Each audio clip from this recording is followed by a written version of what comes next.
Hi everyone, and welcome back to Waterhouse Forde. In today's video we're going to, as you can see, we've brought the Mountfield ride-on mower into the workshop, and we're going to have a look around it. It hasn't been serviced for about 2 years now, and we also know that the deck is not riding right, as in the height is not what it should be, so we're going to eventually sort that out. That might be a separate video, we'll see how we go. Well, the main task for today is to basically get into the engine, give it a general clean-up, check for any faults, issues. Mostly we want to do a general service on it, in particular on the carburetor, and make sure that that's nice and clean and ready for the coming season.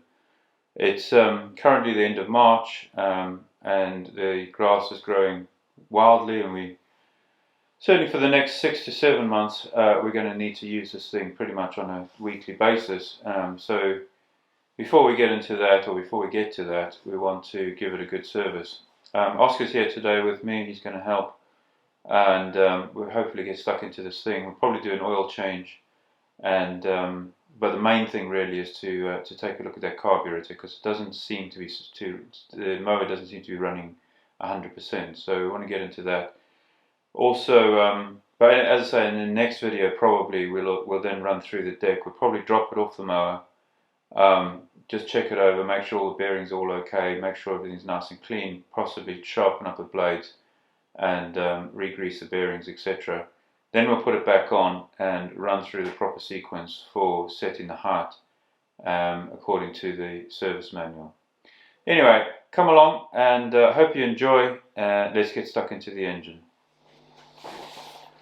Okay, the first thing that we've come across, we've taken the bonnet off, as you can see, and this tappet cover leaks oil literally constantly. I've tried replacing the seal. I've put a sealant on it last year, and that seemed to help for a while, but I've actually wiped this now this morning. This was covered with oil, and when we started it to bring it here into the workshop, it was smoking like a steam train basically. And if you look down on the floor here, you can see oil dripping down, or has dripped down onto the floor since we brought it in. It's not actually dripping out straight out of the engine. That's actually oil that is collected in and around this exhaust cover and has actually now dripped down as we've moved the mower. So we definitely want to get stuck into that and try and work out if we see how we can seal that tappet cover better. As I say, I've tried replacing, basically buying a new seal, the OEM one, and that doesn't seem to help. I've tried using a sealant. We'll probably do that again and see if we can get that thing to seal up properly. But that's a real issue with this mower. It's always been an issue and continues to be. But as you can see, as we move around here, we'll have to get into the air cleaner, see what state that's in. You can see, it looks like, you can see it's been standing for a while. Fuel filter, we've got to get that replaced, and basically get stuck into this carburetor. That's the main task, the main job, and probably the main content of this video. We'll also pull the plug, see what sort of state that's in, but given how much it's smoking, we will see whether it's smoking in the if it's actually burning oil in the cylinder, then we'll see that on the spark plug. But I actually think it's smoking because it's dripping oil down onto the actual exhaust. So we'll see. Okay, Oscar, grab the. Do you want to take the air filter off? Let's check that first.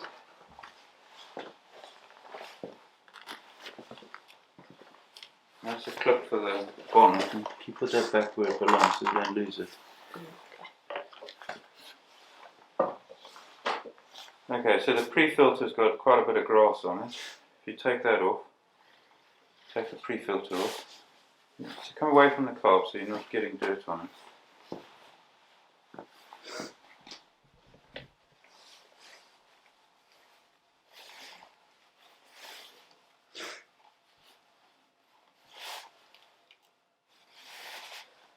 There it is. Okay, let's have a look at the filter itself now. Okay, so the filter itself, you can see it's quite old. It has been in there for a while. But if you look inside, hopefully you can see inside there, it's not actually that bad. A little bit of rust formed on the wire, so I think we will probably replace this anyway. But it's really not, it's not horrendous. That pre-filter has done a good job of keeping the worst of it out. But that filter is due for replacement, so that's one step in the right direction. Right, let's get the plug out, the spark plug, I think. Okay.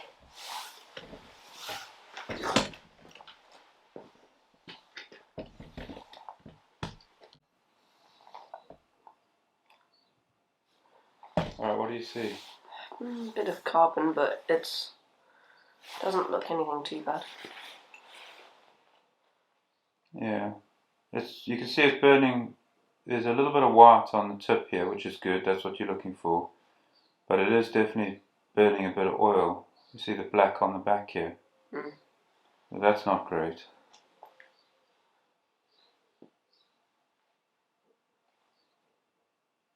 Okay. Alright, put that to one side. We'll obviously check the gap at some point. And okay, so Oscar's removed the air filter cover, as you can see. So we now got the carb exposed. So you've got two linkages that need to come off, and then obviously the fuel pipe. We've closed the fuel tap, so we'll pull that off. It will leak a little bit of fuel, but not horrendous. We've got a gasket on this side and a gasket on the other side that we do need to try and protect or save. If obviously if they get damaged, then we'll have to replace them. There's not a lot of adjustment you can do on this carb. You have I believe there's idle control over here. I don't think that's focused. Hang on. There you go. So there is an idle screw there that you can adjust. And that's about it really. The only other adjustment you have is over here. You have basically a maximum throttle adjustment as well, which is actually operates with the choke basically. But this carburetor is primarily governed or controlled by the governor, which is over here. So you set the sorry, this is the choke here, so you can set the choke there. Oh, sorry, I'm not seeing this. So this front lever or front butterfly is the choke, and this one at the back is the throttle. But the only connection you've got to that is obviously to this governor, and then you have this lever mechanism here, which operates on the accelerator lever back up on the dash, and all of it is then controlled through this spring, essentially. So yeah, it's quite an intricate setup, very, very similar actually to the Ferguson, if you think about it, where the accelerator acts against the governor, and the governor then controls the carburetor. So quite similar there. So next step, we're gonna pop this carburetor off. We'll obviously then give it a good clean. We'll get some carb cleaner on it, but we'll probably also pop it in the ultrasonic and leave it for a couple of hours, and see if we can get that thing nice and clean.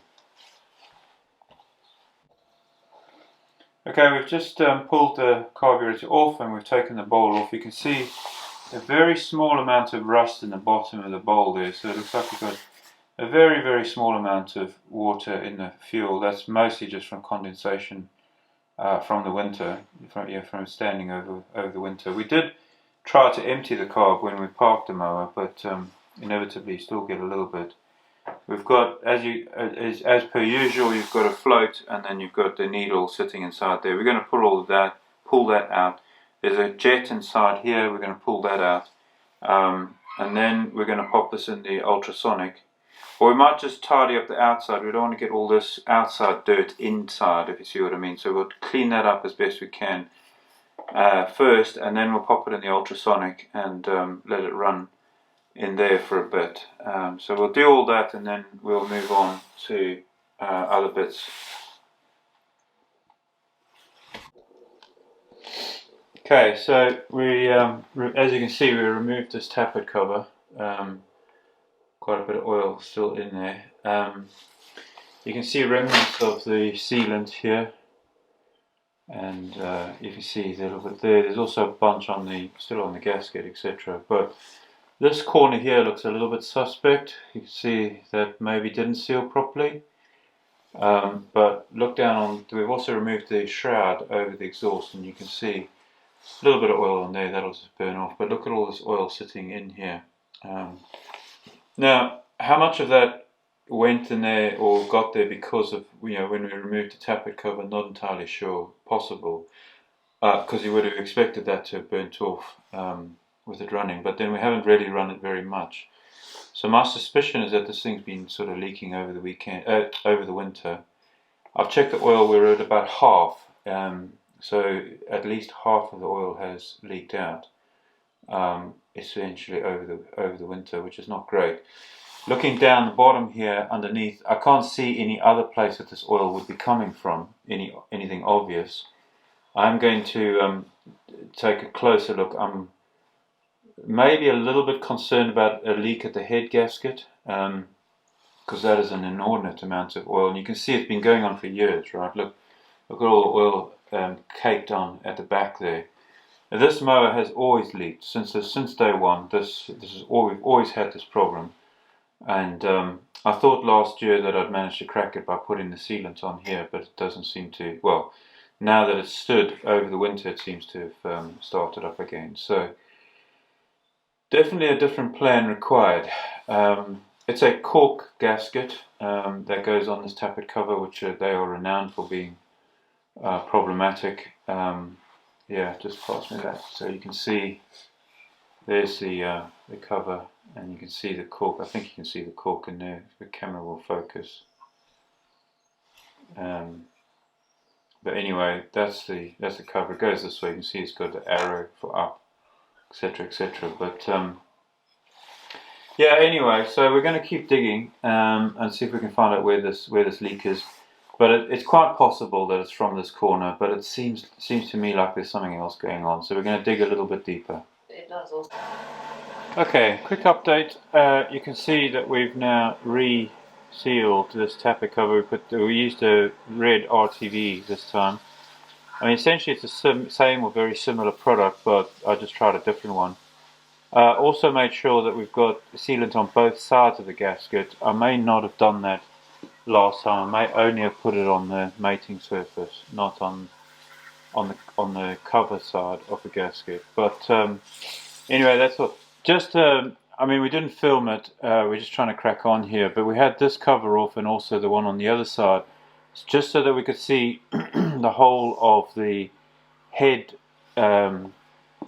gasket seal. You can see there's the head gasket in there. I just wanted to see all the way around and make sure that we didn't have an oil leak there. Excuse me. So that's all checked out now. You can see we've taken the exhaust off as well. That was really quite easy. 2 bolts into the manifold and 2 there, and the whole thing just pops out. But you can see all the muck and oil that's been collecting over the years in there. Oscar's just outside cleaning all those bits off, just spraying them down to get most of the rubbish off. We'll scrape all this off and try and clean this as best we can as well. But yeah, look, I'm hoping that this is now going to seal. It's the only thing I can think of. It's the only place where oil can be coming from in this vicinity. So yeah, we're cracking on. Carburetor's clean. I had it in the ultrasonic. Let me just take you over there. Yeah, so we got the carburetor here. That's now been all been cleaned up. Took the jet out. There's a jet that sits inside there, and then there's an emulsion tube that comes out. And you can see that's now much cleaner. Sprayed everything through, every little orifice with first with carb cleaner, then put it in the ultrasonic cleaner, and then sprayed it all out with compressed air, mostly to dry it. But yeah, I'm hoping that that's in good shape now. We're just busy putting it back together. Relatively straightforward. I'm trying to reuse the gaskets on this, where I don't have a kit on me at the moment, so I'm hoping that we can get away with just putting it back together. If not, if it leaks, then we'll go ahead and get a kit and get that sorted. But yeah, we're cracking on. we'll update you again as we continue to make progress. Okay, just another quick update. We've now got the exhaust back on. You can see that we've given that a good clean, and hopefully that will not smoke as much, and of course we hope that we don't get any more oil onto that. We'll get the shroud on in a minute, but also around this side we've also now got the carburetor back on. One thing to note, I noticed that the lever for the choke, that was previously in the top hole on this pivot point up here. I've put it in the bottom hole because that now actually runs more straight, but also when I operate the choke lever on the dashboard, this choke actually now closes more properly, if that makes sense. In other words, it actually travels all the way to close, whereas it wasn't before. And actually we have been having some cold starting problems with this mower, so that possibly explains that. I probably put that in the wrong place last time I did the service, so that probably explains that. We'll see obviously when we get to start it. But next steps really are to put, now you'll notice we've not yet replaced the fuel filter. I had a look, I thought I had one in stock but I don't, so I'm going to have to order that. Also spark plug, this is quite a specific spark plug, so I'll need to order that as well. So unfortunately I had to put both of those back on as in the old ones. I also don't have the air filter, so not having a lot of luck here. But the main thing is that the carburetor is now clean. That was my main concern. Also, hope that we've solved that oil leak problem. So I'm just going to carry on here now quickly, put the air filter housing back on. I may actually put the old air, in fact I will put the old air filter back in anyway, it's better than none for now, and at least now I know I just need to order the plug, the fuel filter, the air filter, and then we should be good to go. Need to put a little bit more oil in this engine. It has actually run low, so we'll do that before we fire it up as well. And at the moment I've just got the battery on charge whilst we're continuing to work here. But essentially that's where we are, making good progress, and about probably another half hour and we should be ready to fire it up. So we'll come back for that. Okay, got the air filter back in, carburetor's bolted down, put some oil in, spark plug is in, exhaust is back on. I think we're ready to roll. I've got a temporary battery hooked up just to because the actual battery is still on charge, so we'll just see how we go and see if we can get it started.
it seems to run okay. It certainly runs better. So far we don't have any oil leaks. Of course, it's still quite early in the process. I'm noticing that choke is still not engaging 100%. I just want to get a closer look at this. Yeah, you see, you have to push really hard on the lever to get it to actually move.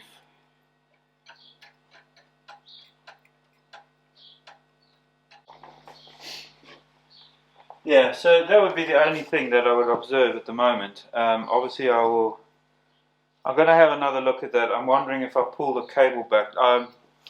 Let me go handheld and show you what I mean.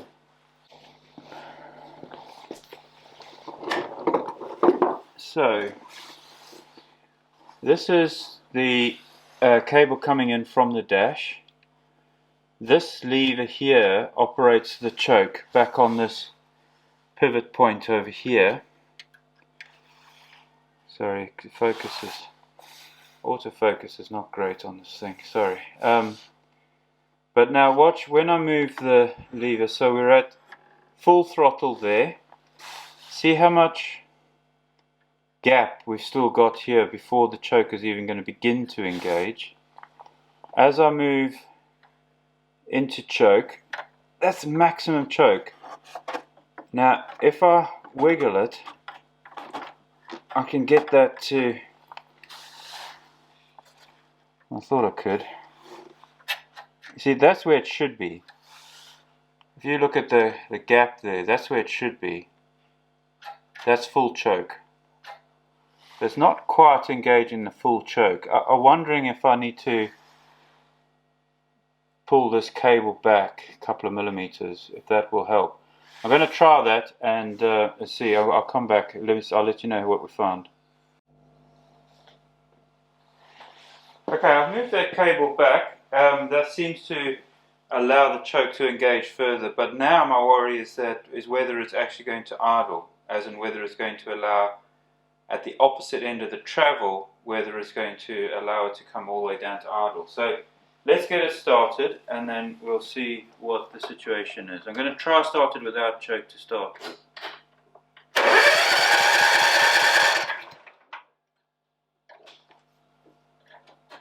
Now with choke.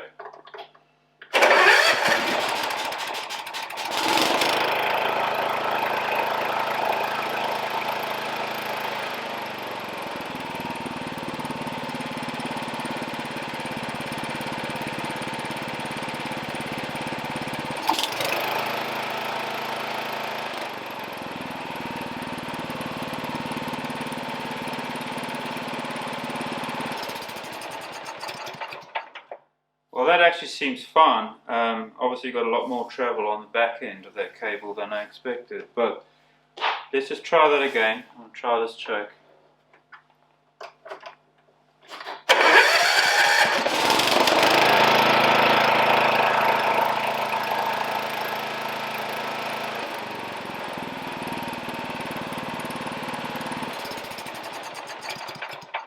Okay, well that seems to have sorted it, because that, as soon as I engage the choke now, it's firing. So that's fantastic. One thing about these engines, to me, they only ever start on the choke, unless it's really warm. As in, if you've been using it for probably half an hour or more, then it should start, and it will start without the choke. But other than that, you pretty much have to use the choke. I'm not sure if yours is the same, but certainly this one. Well, look, I think that's about as far as we can go today. I need to, I honestly thought I had all the spares for this. It turns out I bought the spares for the John Deere instead, so that's no good. So I need to get a plug, air filter, fuel filter. I think I'm going to get oil as well, drop the oil and replace it anyway, because it has been standing for quite a while. And then I think on the next video So I'm going to finish up here. We'll put the shroud back over the exhaust, a couple other little bits, but pretty much get this finished up for today. In the next video, what I'm going to do, I want to drop the deck. The deck is not the heights are not correct, but also it seems to be higher on the right hand side than on the left hand side. So something's gone wrong with that adjustment at some point. It's a few years since we actually set that, so we're going to run through that again. I need to find a nice flat surface where we can do that. This floor is not flat, so I will need to get I'll need to sort something out for that. That'll be on the next video. I'm sure that some of you will find that very interesting. I know a few people have messaged me asking about how to do that, so I will, for that one, I will literally go through it step by step. I didn't do that on this video because I've actually got a separate video where we ran through the entire annual service process on this. I will link that to this video in case in case that's what you're looking for. So I didn't want to do that all again today. I really just wanted to show you the progress that we were making. But my main objective really was to get that resealed, and well, look, I'm hoping that that's now going to work. I've put enough sealant on there now for it to definitely seal. If that doesn't work, then we've definitely got something else going on, a crack or something that I can't, maybe a crack in the housing that I can't quite see. So we may have to get that checked out if that now doesn't work. But I'm hopeful that it's going to. I'm not yet seeing any oil, and you can see the engine is not smoking like it was before, meaning hopefully that we've managed to actually get rid of all the oil that was burning off before. So I'm happy about that. Anyway, look, I'm going to leave that here. Hope that that's interesting and helpful to some of you. If any of you have had problems with this leaking, please do message me. I'd be very interested to know whether that's a common fault or whether that's just something weird with this particular engine or this particular mower. But yeah, I hope you all have a great week, and catch you on the next video. Cheers for now.